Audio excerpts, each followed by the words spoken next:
Beliau satu-satunya wanita yang mendapatkan salam langsung daripada Allah Subhanahu wa taala. Kenapa demikian? Beliau wanita yang sangat istimewa. Tidak pernah terjadi di dunia seorang wanita yang setia kepada suaminya seperti Sayyidah Khadijah kepada Nabi Muhammad SAW.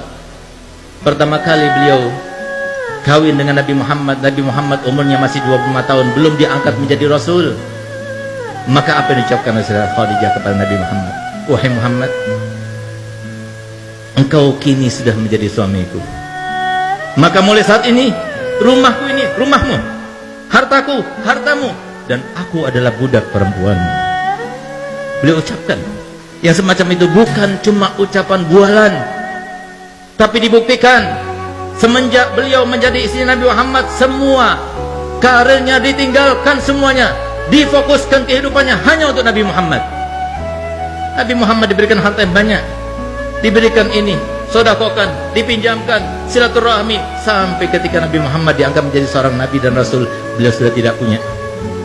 Sampai suatu waktu di sela-sela dakwahnya Nabi Muhammad SAW, beliau pernah ketika masuk ke rumah Sayyidatuna Khadijah, Sayyidah Khadijah sedang menyusui Sayyidah Fatimah. Begitu dia melihat, tertegun matanya. Karena apa?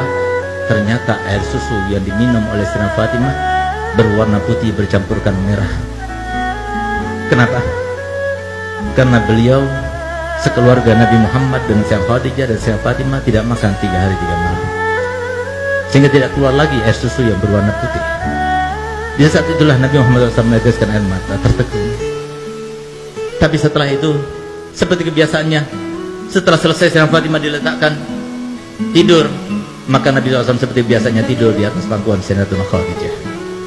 Ketika dia tidur terlelap, tiba-tiba Sayyidah Khadijah meneteskan air mata yang menyebabkan Nabi Muhammad bangun karenanya. Ketika dia bangun, dia melihat Sayyidah Khadijah dalam keadaan menangis. Maka dia tanya, "Wahai Khadijah, engkau menyesal karena telah mengawini aku?"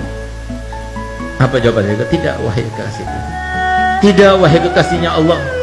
Aku menangis karena dulu waktu aku kaya, karena dulu waktu aku berpengaruh, karena dulu waktu aku punya, aku kerahkan semua yang aku punya untukmu, untuk dakwamu. Sekarang aku tidak punya apa-apa.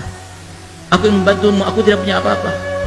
Kalau penyesalan itu ya Rasulullah, kalau kau anggap aku menyesal karena telah mengawinimu, dengarkan perkataanku. Kalau seumpama aku sudah meninggal dunia, sementara engkau masih membutuhkan biaya, engkau tidak mendapatkan biaya itu, galilah kuburanku, ambillah tulang belulangku, rakitlah, gunakan untuk sampanmu, untuk jadikan sebagai rakitmu, untuk perjalanan dakwahmu. Kalau engkau mau, pergilah ke pasar, juallah, dan hasil penjualannya kau gunakan untuk biaya dakwahmu." Sayyidah Khadijah bukan cuma bualan saja.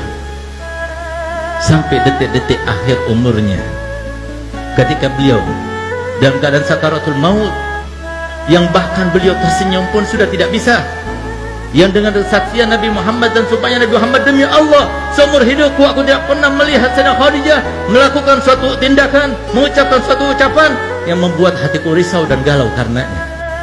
Demi Allah, aku tidak pernah menginginkan sesuatu untuk dilakukan oleh Sayyidah Khadijah kecuali sebelum aku utarakan, beliau sudah melakukannya untukku." Beliaulah ketika beliau dalam keadaan menanggung rasa sakit yang luar biasa ketika sakaratul maut, maka beliau meneteskan air mata di depan Sayyidatuna Fatimah dan Sayyidatuna Ummu Kulsum yang hanya berduaan yang menjaganya Sayyidah Khadijah. Di saat itulah ketika melihat tetesan air mata, maka Sayyidah Fatimah berkata kepada ibundanya, "Ibu, engkau merasakan sakit karena sakitmu?" "Tidak. Tadi aku menangis karena memikirkan ayah. Kalau aku sudah meninggal, siapa akan masakan untuk ayahmu?